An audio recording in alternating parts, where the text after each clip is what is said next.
Alam nyo ba lately merong balita na meron daw isang babae na sobrang workaholic kaya ang nangyari is naputukan daw ng ugat. Ang sobrang stress kasi at ang pagiging workaholic ay posibleng magdulot siya ng brain aneurysm or stroke.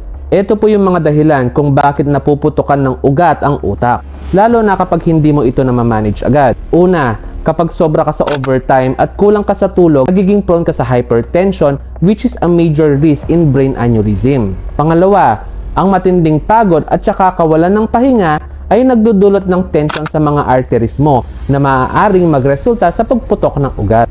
Pangatlo, yung mga mahilig mag-overthink dyan at saka yung mga nagpupuyat, alam niyo po ba nagpapatas ito ng cortisol na sumisira sa brain health mo? Alam niyo, hindi naman kasi masama yung pagiging masipag. Pero, kailangan niyo hong balansein ito.